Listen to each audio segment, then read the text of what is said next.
എനിക്ക് നിന്നെ വളരെ പണ്ട് തൊട്ട് ഇഷ്ടമായിരുന്നു എന്ന് പറഞ്ഞപ്പോ അവൾക്ക് വന്ന സന്തോഷം അപ്പൊ തന്നെ ഓക്കെയും പറയും. നല്ല തണുപ്പല്ലേ, നീ അകത്തേക്ക് പൊയ്ക്കോളാൻ പറഞ്ഞപ്പോ ആക്ച്വലി പോവാനേ തോന്നുന്നില്ലായിരുന്നു. മാത്രല്ല സിയോളിലേക്ക് പോവാൻ നേരത്ത് യാത്ര അയക്കാൻ അവനും വന്നു, അതും ആ തണുപ്പത്ത്. അമ്മ ഡിസ്ചാർജ് ആയ ഉടനെ തന്നെ നമുക്ക് സിയോളിൽ വെച്ച് മീറ്റ് ചെയ്യാം. ആക്ച്വലി മിജി വിചാരിച്ച് ഇപ്പൊ അവനൊരു ഹഗ്ഗൊക്കെ തന്നെ യാത്ര അയക്കുന്നല്ലേ, പക്ഷെ കിട്ടിയതാണെങ്കിൽ ഷെയ്ക്ക് ഹാൻഡും. കിട്ടിയത് ഹോസുവിന്റെ ചൈൽഡ്ഹുഡ് കാണിക്കാണ്. അച്ഛൻ മാത്രമുള്ള ലോകത്തേക്ക് വന്ന ഗസ്റ്റ് ആയിരുന്നു ബൺ. അവന്റെ അമ്മ മരിച്ചിട്ട് അധികം നാള് പോലും ആയിട്ടില്ല. ഒഫീഷ്യലി അച്ഛൻ കല്യാണം കഴിച്ചിട്ടില്ല ബന്നിനെ. ആദ്യമൊക്കെ അവന് നല്ല ദേഷ്യമായിരുന്നു. ആ ഒരു ആക്സിഡന്റിൽ അപ്പം മരിച്ച പിന്നെയാണ് ബന്നിന് അവനോട് എത്രമാത്രം സ്നേഹം ഉണ്ടെന്ന് അവൻ തിരിച്ചറിയുന്നത്. ഈ സമയം വീട്ടുകാരൊക്കെ ഹോസുവിനെ ഉപേക്ഷിച്ച് നീ വേറൊരു കല്യാണം കഴിക്കാൻ വേണ്ടി എത്ര തവണ ബണ്ണിനെ കമ്പൽ ചെയ്തു എന്നറിയോ. അവരെല്ലാം തന്നെ വെറുപ്പിച്ചു. എന്റെ മോനല്ല ഹോസു എന്ന് മാത്രം ആരും ഇനി പറഞ്ഞേക്കരുതെന്ന് വാണിംഗും കൊടുത്തു. എന്തിനാ സ്വന്തം വീട് നാട് എല്ലാം ഉപേക്ഷിച്ചാണ് മിജിയുടെ നാട്ടിലേക്ക് വന്നത്. മിജിയുടെ അമ്മയാണെങ്കിൽ ബണ്ണിന്റെ സ്കൂൾമേറ്റ് ആയിരുന്നു. അതുകൊണ്ട് ഓൾഡ് ഫ്രണ്ടിനെയും കിട്ടി. ഹോസു സ്വന്തം മകനല്ലെന്ന് ആരോടും പറഞ്ഞിട്ടേ ഇല്ല. ഹോസ്പിറ്റലിലാണെങ്കിൽ അവനിപ്പോ അമ്മയെ കെയർ ചെയ്യുന്നതും ഓരോരോ കാര്യങ്ങൾ ഹെൽപ്പ് ചെയ്യുന്നതെല്ലാം കണ്ട മിജിയുടെ അമ്മ നോക്കി നിൽക്കാണ്. തീരെ കുശുമ്പൊന്നുമില്ല. ഇവരുടെ സ്നേഹം കണ്ട് ബണ്ണിന്റെ ഫ്രണ്ട്സും ഭയങ്കരമായിട്ട് തന്നെ അപ്രീഷിയേറ്റ് ചെയ്യും. എനിക്കിതുപോലത്തെ ഒരു മോനെ കിട്ടിയില്ലല്ലോ എന്നാണ് എല്ലാവരും പറയുക. ഇങ്ങനെയൊക്കെ കേൾക്കുമ്പോ ബണ്ണിന്റെ ഫേസിലുള്ള സന്തോഷം പിന്നെ പറഞ്ഞറിയിക്കാനുണ്ടോ. വീട്ടിലെത്തുമ്പോഴാവട്ടെ അമ്മയുടെ വക ഒരു ഡോസ് ഉണ്ട്. ചെറുതായിട്ട് എന്തെങ്കിലും പറ്റുമ്പോ എന്തിനാ നീ മിരീനെ കോൾ ചെയ്ത് അറിയിച്ചേ? അതിനിപ്പോ എന്താ, അവൾ ഈ ഫാമിലി തന്നെയല്ലേന്ന് തിരിച്ചു ചോദിച്ചാ അമ്മയ്ക്കാണെങ്കിൽ ആൻസർ ഇല്ല. റോസയ്ക്കാണെങ്കിൽ വയസ്സായിട്ട് വരുമല്ലേ, ഗാർഡിയനായിട്ട് ആരെങ്കിലും ഒരാൾ വേണം. ഹൊസു ആണെങ്കിൽ മോനെപ്പോലെ ആയതുകൊണ്ട് ആദ്യം തന്നെ അവനെ കോൾ ചെയ്യും. ഒരു കാര്യം സംസാരിക്കാനാണ്. തിരക്കില്ലാത്തപ്പോ കടയിലേക്കൊന്ന് വരാമോന്ന് റിക്വസ്റ്റ് ചെയ്യാണ്. അത് കഴിയുമ്പോ തന്നെ നമ്മുടെ ലീ ഉണ്ടല്ലോ, ചോദിക്കാതെയും പറയാതെയും ഈ ഒരു ഷോപ്പിലേക്ക് വന്ന് സംവു എന്ന നെയിം വിളിക്കുവാണ്. റോസയ്ക്കാണെങ്കിൽ ഭയങ്കര ടെൻഷൻ. ആ ഒരു ടെൻഷൻ കാണുമ്പോഴേ തന്നെ ലീക്ക് പല കാര്യങ്ങളും ഊഹിക്കാവുന്നതേ ഉള്ളൂ. ഈ റെസ്റ്റോറന്റ് ഫിനാൻസ് മാനേജ്മെന്റ് കമ്പനിക്ക് നിങ്ങൾ വിറ്റോ, അതാ നിങ്ങൾക്ക് നല്ലത്. അല്ലെങ്കിൽ നമ്മൾ തമ്മിൽ ഇനിയും കാണേണ്ട വരും. അന്ന് ലീ വന്ന് ഹൊസുവിനെ പറ്റിയുള്ള എല്ലാ സത്യങ്ങളും പറയും. അവൻ എനിക്ക് വേണ്ടി പണിയെടുത്തിരുന്നവനാ, എന്റെ ജൂനിയറാ. ഞാനാ അവനെ അയച്ചതെന്ന് തുടങ്ങി റോസയ്ക്കാണെങ്കിൽ ഹൊസുവിനെ കാണുന്നത് തന്നെ ദേഷ്യമാക്കി പറഞ്ഞു വിടും. കെട്ടിയത് ഓഫീസർ ടേ ആണെങ്കിൽ എല്ലാവരെയും വാച്ചിങ് ആണ്. അവൻ എന്തോ ഒരു ഉദ്ദേശത്തോടു കൂടിയാണ് ഈ ഒരു ഓഫീസിലേക്ക് വന്നിരിക്കുന്നത്. വളരെ കോൺഫിഡൻഷ്യൽ ആയിട്ടുള്ള ഒരു മീറ്റിംഗ് അവരറിയാതെ സീക്രട്ട് ആയിട്ട് ഒളിഞ്ഞു കേൾക്കുമ്പോ പെട്ടെന്ന് ഓഫീസിലേക്ക് മിജി വരും. ഇവനാണെങ്കിൽ ഞെട്ടിപ്പോയി വേറെ ആരെങ്കിലും ആണെന്ന് ഓർത്ത്. ഹൊസു സിയോളിലെത്തിന്ന് അറിഞ്ഞപ്പോ തന്നെ മിജി ആണെങ്കിൽ ഓടി ചെല്ലുവാണ്. ഇത്ര കറക്റ്റ് ടൈമിൽ അവളോടേക്ക് വന്നല്ലോ എന്നോർത്ത് അവന് അത്ഭുതം. നേരെ വീട്ടിലേക്കാണ് പോകുന്നത്. അവളവിടെ നല്ല ടെൻഷൻ അടിച്ചിരിക്കുമ്പോ എന്തിനാ ഇത്രയ്ക്ക് ഷൈ ആവുന്നേ, നീ ഓൾറെഡി ഇവിടെ ഒരു നൈറ്റ് സ്റ്റേ അടിച്ചതല്ലേ? അതൊക്കെ ശരിയാണ്, പക്ഷെ ഇവര് തമ്മിൽ റിലേഷൻ ആയ പിന്നെ ആദ്യമായിട്ടല്ലേ വരുന്നത്. പിന്നെ ഹൊസുവിന്റെ അമ്മയെ കുറിച്ചായി ടോപ്പിക് ആദ്യമൊന്നും അവൻ അക്സെപ്റ്റ് ചെയ്യാൻ ഭയങ്കര ബുദ്ധിമുട്ടായിരുന്നു. ബണ്ണാണെങ്കിൽ അവനെ സന്തോഷിപ്പിക്കാൻ വേണ്ടി അവന്റെ അച്ഛന്റെ ഡെത്ത് ആനിവേഴ്സറിയുടെ കൂടെ ഇവന്റെ അമ്മയ്ക്കും കൂടെ ചേർത്ത് റിച്വൽസ് ചെയ്യും.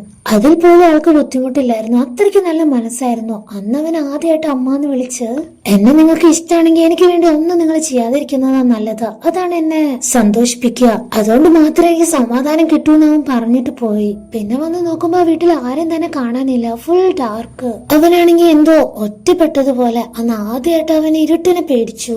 പെട്ടെന്ന് മിജിയുടെ വീട്ടിലേക്ക് ഒരു കോള് വരും. മണ്ണാണ് സംസാരിക്കുന്നത്. ഞാൻ കയറിയ ബസ് മാറിപ്പോയി, നാളെ രാവിലെ എനിക്ക് അങ്ങോട്ട് വരാൻ പറ്റുമെന്ന് ഒന്ന് ഹൊസുവിന്റെ അടുത്ത് പറയാവോ? മിജി ചെന്ന് നോക്കിയാ അവൻ ആ വീട്ടിൽ ആകെ അപ്സെറ്റ് ആയിട്ട് ഇരിക്കുകയാണ്. ആക്ച്വലി അവനിപ്പോ ആകെയുള്ളത് ബൺ മാത്രാണല്ലോ, ആളും കൂടെ അവനെ വിട്ടു പോയി എന്നാലോചിച്ച് വല്ലാതെ സങ്കടപ്പെട്ട് കരയാണ്. ലൈഫിൽ ഒറ്റയ്ക്കായാൽ എങ്ങനെയാണ് ഫീൽ ആവാന്ന് അവൻ അന്ന് റിയലൈസ് ചെയ്തു. ആ വീട്ടിൽ അന്ന് അനുഭവിച്ച സൈലൻസ് ഉണ്ടല്ലോ, ശരിക്കും ഒരു നരകം പോലെ. മിജിയുടെ കൈ പിടിച്ച കാര്യങ്ങളെല്ലാം അവൻ ഓപ്പൺ ആയിട്ട് പറയുമ്പോ അവൾക്ക് പിന്നെയും ഒരു ഷൈനസ്. രണ്ടുപേരും ഓക്വേർഡായിട്ട് ലാസ്റ്റ് ഒരുവിധമാണ് നോർമൽ ആവുന്നത്. പണ്ടത്തെ അവരുടെ ഒരു ഗൈഡ് ബുക്ക് ഉണ്ടല്ലോ, ഇപ്പോഴും അവൻ സൂക്ഷിക്കുന്നുണ്ട്. അത് കാണുമ്പോ സിയോള് മൊത്തം കറങ്ങണമെന്ന് നമ്മള് പണ്ടേ തീരുമാനിച്ചതല്ലേ, ഇപ്പൊ നല്ല സമയാ, ഒന്ന് കറങ്ങിയാലോ? അങ്ങനെ ഓരോ സ്ട്രീറ്റ്, ഓരോ ഫുഡ് ഐറ്റംസ് എല്ലാം പരീക്ഷിച്ച് അന്നത്തെ ദിവസം ഫുൾ ഔട്ടിംഗ് ആയിരുന്നു. അന്ന് എഴുതിയ പല സ്ഥലങ്ങളും ഒരുപാട് മാറിപ്പോയി. അതിൽ ചെറിയ സങ്കടമൊക്കെ ഉണ്ട്. നാട്ടിലാണെങ്കിൽ മിരി സിയോളിലേക്ക് പോവാൻ തന്നെ തീരുമാനിച്ചല്ലോ. സോ സീജന്റെ അടുത്ത് ഇനി യാത്ര പറഞ്ഞ് കുളമൊക്കെ ഉണ്ടല്ലോ എന്ന് വിചാരിച്ച ഫാമിങ്ങിന് ആവശ്യമായ എല്ലാ ഡേറ്റാസും അതെല്ലാം തന്നെ ചെയ്ത് വീടിന്റെ ഫ്രണ്ടിൽ വെച്ച് തിരിഞ്ഞതാണ്. തേ നിൽക്കുന്നു സീജൻ തൊട്ടു ബാക്കില്. അവളെ കൈയോടെ പൊക്കി ഒരു ചായയൊക്കെ കുടിച്ചിരുന്ന് സംസാരിക്കുകയാണ്. നീ എന്തിനാ ഇത്രയ്ക്ക് മടി കാണിക്കുന്നേ? അത്രയ്ക്ക് ആവശ്യമുണ്ടോ? B casual. നീ എന്റെ കൂടെ ഒരു സ്ഥലം വരെ വരുന്നുണ്ടോ? നൈറ്റ് നമുക്കൊരു ട്രക്കിംഗ് പോലെ പോവാം. ഏതൊരു വലിയ മൗണ്ടന്റെ മുകളിലേക്കാണ് യാത്ര. ട്രക്ക് ചെയ്ത് കഷ്ടപ്പെട്ട് വയ്യാതായി പോയതിന് ഫലമുണ്ടായത് ആ ഒരു വ്യൂ കാണുമ്പോഴാണ്. മലയുടെ ഏറ്റവും ടോപ്പിൽ നിന്ന് സ്റ്റാർസിന് അത്രയ്ക്ക് അടുത്ത് നിന്ന് കാണാം. ഷോപ്പിംഗ് മാളിൽ വെച്ച് ഹോസുവിന്റെ ചില ഫ്രണ്ട്സ് മിജിനെ കണ്ട് പരിചയപ്പെടാനായിട്ട് വന്നതാണ്. ഇതാണ് നിന്റെ സ്കൂൾ ക്രഷ്, കൊള്ളാലോ.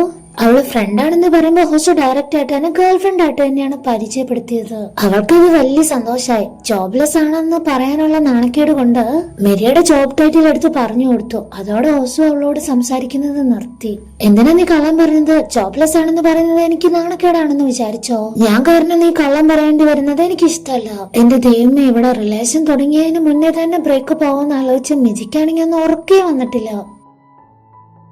ആക്ച്വലി അന്ന് ബോമിന് വഴിയൊന്നും തെറ്റിയതല്ല. സിസ്റ്റേഴ്സ് എല്ലാവരും കൂടെ അമ്മയ്ക്ക് സുഖമില്ല, എമർജൻസി ആണെന്നൊക്കെ പറഞ്ഞ് വിളിച്ചു വരുത്തിയതാണ്. അതും കള്ളം പറഞ്ഞ. ഇനി അങ്ങനെ ഒരു റിയൽ സിറ്റുവേഷൻ ഉണ്ടായാൽ പോലും വരരുതെന്നൊരു വാർണിംഗ് കൊടുത്താണ് തിരിച്ചയച്ചത്. ആ വീടിന്റെ ഗേറ്റ് പോലും പെണ്ണിന്റെ മുന്നിൽ തുറന്നില്ല. തിരിച്ചു വരാൻ ഉടനെ തന്നെ ശ്രമിച്ചതാണ്. പക്ഷെ രാത്രി ആയതുകൊണ്ട് ലാസ്റ്റ് ബസ്സും പോയി. ഇനി നാളെ മാത്രമേ വരല് നടക്കുള്ളൂ. അന്ന് ഒത്തിരി സങ്കടത്തോടെ കരഞ്ഞുകൊണ്ടാണ് മിജിയുടെ വീട്ടിലേക്ക് കോൾ ചെയ്തത്. നെക്സ്റ്റ് ഡേ ഓഫീസിലേക്ക് പുതിയൊരാളെത്തുവാണ്, പാർക്ക്. ഇയാൾക്കെതിരെയാണ് മിരി കേസ് കൊടുത്തിരുന്നത്. അത് ആരാണെന്ന് മിജി ഇങ്ങനെ കാര്യമായിട്ട് നോക്കുമ്പോഴാണ് അവൾക്ക് അവരുടെ കണ്ണുകളെ പോലും വിശ്വസിക്കാൻ പറ്റുന്നില്ല. കുഞ്ഞുനാളിൽ എപ്പോഴും കണ്ടു പറഞ്ഞ അച്ഛന്റെ അതേ ഫേസ് കട്ട്. ശരിക്കും അച്ഛയെ നേരിട്ട് കാണുന്ന പോലെയാണ് അവൾക്ക് ഫീൽ ആവുക. കണ്ണെല്ലാം നിറഞ്ഞൊഴുകി ഭയങ്കരമായിട്ട് സങ്കടം വന്ന് വേഗം തന്നെ അവള് മാറിപ്പോവും. വെറുതെ ഒന്നുമല്ല. അന്ന് മിരി എന്നോട് ചോദിച്ചതാണ്, ഇതുപോലൊരാളെ നീ നേരിട്ട് കാണുവാണെങ്കിൽ എന്താ നിന്റെ റിയാക്ഷൻ എന്ന്. ആളോട് നമ്മൾ അച്ഛന്റെ വാത്സല്യത്തോടെ പെരുമാറുന്നതും സ്നേഹം കാണിക്കുന്നതും അടുപ്പം കാണിക്കുന്നതും എല്ലാം ആൾക്ക് വേറൊരു തരത്തിൽ ഫീലായ ആള് വേറൊരു തരത്തിൽ കണ്ടാൽ നമുക്ക് എന്ത് ചെയ്യാൻ പറ്റുമെന്ന്. വിശ്വസിച്ചവർ തന്നെ ചതിക്കാൻ നോക്കിയാലോ എന്ന് അന്ന് അവള് ചോദിച്ചതിന്റെ മീനിങ് ഇന്നാണ് മിജിക്ക് മനസ്സിലായത്. ഒത്തിരി സങ്കടമുണ്ട്. അതെല്ലാം ഒളിപ്പിച്ചവളെ ഇറങ്ങി വരുമ്പോ പാർക്കാണെങ്കിൽ ആരും ഇല്ലാത്തപ്പോ, അതായത് ആരും ശ്രദ്ധിക്കാത്ത സ്ഥലത്ത് നിന്ന് മിജിയുടെ അടുത്ത് നിന്ന് റിക്വസ്റ്റിംഗ് ആണ്. നമ്മൾ ഒരുമിച്ച് കാണുന്നത് അല്ലെങ്കിൽ നമ്മൾ ഒരുമിച്ച് വർക്ക് ചെയ്യുന്നതൊക്കെ ആളുകൾക്ക് അത് ഇതും പറയാനൊരു ചാൻസ് ഉണ്ടാക്കി കൊടുക്കുന്നത് പോലെയല്ലേ. ഒരാൾ മാറി നിന്ന കാര്യങ്ങളെല്ലാം സോർട്ട് ഔട്ട് ചെയ്യാം. ഓൾറെഡി ഇങ്ങനെ ഒരു കേസ് ഉള്ള നിലയ്ക്ക് അതല്ലേ നല്ലത്. കമ്പനിയിൽ നിന്ന് പെനാൽറ്റി കിട്ടാതെ നിന്നെ ഞാൻ സേഫ് ആക്കിക്കോളാം എന്നൊരു ഉറപ്പും കൊടുക്കുവാണ്. മാത്രമല്ല ഒരു ഗിഫ്റ്റും കൊടുക്കും. എന്നിട്ടാണ് സോറി പറയുന്നത്. അന്ന് നൈറ്റ് അവള് മിരിനെ കോൾ ചെയ്യുമ്പോഴേക്കും കരച്ചിലാണ്. നമ്മുടെ അച്ഛനെ പോലെ തന്നെയല്ലേ. അതുകൊണ്ടല്ലേ നീ അയാളുടെ അടുത്ത് കുറച്ച് ക്ലോസ് ആയിട്ട് ഇടപഴകിയ. ആരെന്തൊക്കെ നിന്നെ കുറിച്ച് പറഞ്ഞാലും ഞാൻ നിന്നെ വിശ്വസിക്കും. ഞാൻ നിന്റെ കൂടെ ഉണ്ടാവുന്നത് നിനക്കറിയാലോ. എന്നോടെങ്കിലും നിനക്ക് പറയാതിരുന്നില്ലേ ആ ഒരു കാര്യം? മിരി ഇത്രയൊക്കെ സങ്കടം ഒളിപ്പിച്ച് ഒറ്റയ്ക്ക് ഹാലിൽ ചെയ്തത് ഓർത്താണ് മിജിക്ക് സങ്കടം. ഇവിടെ സീജനാണെങ്കിൽ ഒരു ലോഡ് ബുക്സ് ആണ് കൊറിയർ അയക്കാൻ പാക്ക് ചെയ്തോണ്ടിരിക്കുന്നത്. ആർക്ക് വേണ്ടി? നമ്മുടെ മിരിക്ക് വേണ്ടി. ഈ ടൈമിൽ തന്നെ അവൾ അങ്ങോട്ടേക്ക് വരും. പക്ഷെ പെട്ടെന്ന് തന്നെ സീജന് ഓഫീസിൽ നിന്നൊരു കോള് വന്നതുകൊണ്ട് അവൻ ഭയങ്കര ബിസി ആയിട്ട് എഴുന്നേറ്റ് പോവും. സിയോളിലേക്ക് പോകുന്നില്ല എന്നൊക്കെ പറയാനായിരുന്നു. അവളത് പറയാൻ വേണ്ടി അവിടെ നിൽക്കുമ്പോ പെട്ടെന്ന് തന്നെ മാനേജർ വന്ന് സീജൻ ഇപ്പൊ പുതിയൊരാളെ ഹയർ ചെയ്യാൻ നോക്കാണെന്നൊക്കെ ഉള്ള കാര്യം അറിയിക്കും. അത് കേട്ടതോടെ അവള് വന്ന കാര്യം പോലും പറയാതെ അവിടെ നിന്ന് വേഗം തന്നെ ഇറങ്ങിപ്പോവും. ന്യൂ HQ പ്രോജക്റ്റിൽ നിന്ന് ക്വിറ്റ് ചെയ്തു ടേ അറിയുമ്പോ അവൻ ഒരിക്കലും അതിനെ സപ്പോർട്ട് ചെയ്യില്ല. നീയല്ലേ പ്രോജക്റ്റിന് വേണ്ടി അത്രയും ഹാർഡ് വർക്ക് ചെയ്തേ, എന്നിട്ട് നിനക്ക് ക്വിറ്റ് ചെയ്യണമെന്ന് തോന്നിയില്ലോ? ആ പ്രോജക്റ്റിൽ നിന്ന് മാത്രല്ല ജോബിൽ നിന്ന് വരെ റിസൈൻ ചെയ്താലോ എന്നാണ് അവളിപ്പോ ആലോചിച്ചോണ്ടിരിക്കുന്നത്. ഓഫീസ് കഴിഞ്ഞിറങ്ങുമ്പോഴേക്കും ഹോസു വെയിറ്റിംഗ് ആണ് അവളെ കാണാൻ. പിണക്കമൊക്കെ മാറി. ചെറിയ പിണക്കം ഉണ്ടായിരുന്നതാണെങ്കിൽ മിജി വന്നൊരു സോറി പറയുമ്പോഴേക്കും അത് അവിടെ തീർന്നു. ഇനി സിയോള് മൊത്തം കറങ്ങാൻ വിഷമിക്കുമെന്ന് വേണ്ട, പുതിയൊരു ട്രാവൽ ഗൈഡും കൂടെ വാങ്ങി കൊടുക്കുമ്പോഴേ ബാക്ക് ഹക്ക് കൊടുത്ത് അവനെ സന്തോഷിപ്പിക്കുകയാണ്. അവര് ഹാപ്പി. ഇവിടെ മെരീനെ വെയിറ്റ് ചെയ്താണ് ടേ നിൽക്കുന്നത്. ആക്ച്വലി ഇവൻ ഇവളുടെ ഓഫീസിൽ വർക്ക് ചെയ്തോണ്ടിരുന്ന ഒരു കുട്ടി ഉണ്ടായിരുന്നല്ലോ, ആളുടെ ബ്രദർ ആണ്. അത് മാത്രല്ല അവൻ ഇവിടെ വരാൻ വേണ്ടി ഒരു ഉദ്ദേശം കൂടിയുണ്ട്. ഈ പാർക്കാണെങ്കിൽ വിചാരിച്ചതിനേക്കാൾ മോശപ്പെട്ട ഒരു മനുഷ്യനാണ്. മെരീനെ പ്രൊജക്റ്റിൽ നിന്ന് ഒഴിവാക്കാൻ ചോയും ഷിന്നും എല്ലാവരും അറിഞ്ഞുകൊണ്ടുള്ള ഒത്തുകളിയാണ്. അവനാ സോറി പറഞ്ഞത്, ഗിഫ്റ്റ് കൊടുത്തത് എല്ലാം ഈ ഒരു ഡ്രാമയുടെ പാർട്ടാണ്. അവർക്ക് ഇപ്പോൾ ഏറ്റവും പ്രധാനപ്പെട്ട ഒരു ഡൗട്ട് എന്താന്ന് വെച്ചാ മിരി എങ്ങനെ ഇത്ര പെട്ടെന്ന് ആക്റ്റീവായി? പണ്ട് സൈലന്റ് ആയിട്ട് ഒതുങ്ങി കൂടിയിരുന്ന ഒരു ക്യാരക്ടർ ആയിരുന്നല്ലോ. അവൾക്കൊരു ട്വിൻ സിസ്റ്ററും കൂടെ ഉണ്ടാ. ഇവളുമാര് തമ്മിൽ ഐഡന്റിറ്റി വല്ലതും സ്വാപ്പ് ചെയ്തതാണെങ്കിലോ? ചോയ്ക്കും ഷിന്നിനും ട്വിൻ സിസ്റ്റർ ഉള്ള കാര്യം അറിയത്തേ ഇല്ലായിരുന്നു. അത് കൺഫേം ചെയ്യാൻ വേണ്ടി നെക്സ്റ്റ് ഡേ ഷിൻ ആണെങ്കിൽ അവന്റെ കയ്യിലൊരു ബാൻഡേജ് കെട്ടുന്നുണ്ട്. ഈ ഫിംഗർ പ്രിന്റ് ഒന്നും സ്കാൻ ചെയ്യാൻ പറ്റാത്ത തരത്തില്. മിജിനെ വിളിച്ചോണ്ട് കൂട്ടിക്കൊണ്ട് പോവാണ്. അപ്പൊ തന്നെ ചോയി ഈ ടീമിൽ ജോയിൻ ചെയ്യും. മിരി, ഈ ഓഫീസിലെ സ്കാനർ ഒന്ന് ഓൺ ആക്കിക്കേ, നിന്റെ ഫിംഗർ പ്രിന്റ് വെച്ചൊന്ന് പ്രിന്റ് ചെയ്തേ. ആ ഒരു കാര്യം കേൾക്കുമ്പോ അവള് ഞെട്ടുവാണ്. കാരണം ഫിംഗർ പ്രിന്റ് വെച്ച് ഒറിജിനൽ മിരിക്ക് മാത്രം അതിൽ ജോയിൻ ചെയ്യാൻ പറ്റുള്ളൂ. കള്ളക്കളിയെല്ലാം പിടിക്കപ്പെട്ടോ? ഇനി എന്ത് ചെയ്യും എന്ന് ആലോചിച്ച് നിൽക്കുന്ന മിജിനെ കാണിച്ചാണ് ഈ ഒരു എപ്പിസോഡ് ഉണ്ടാവുന്നത്.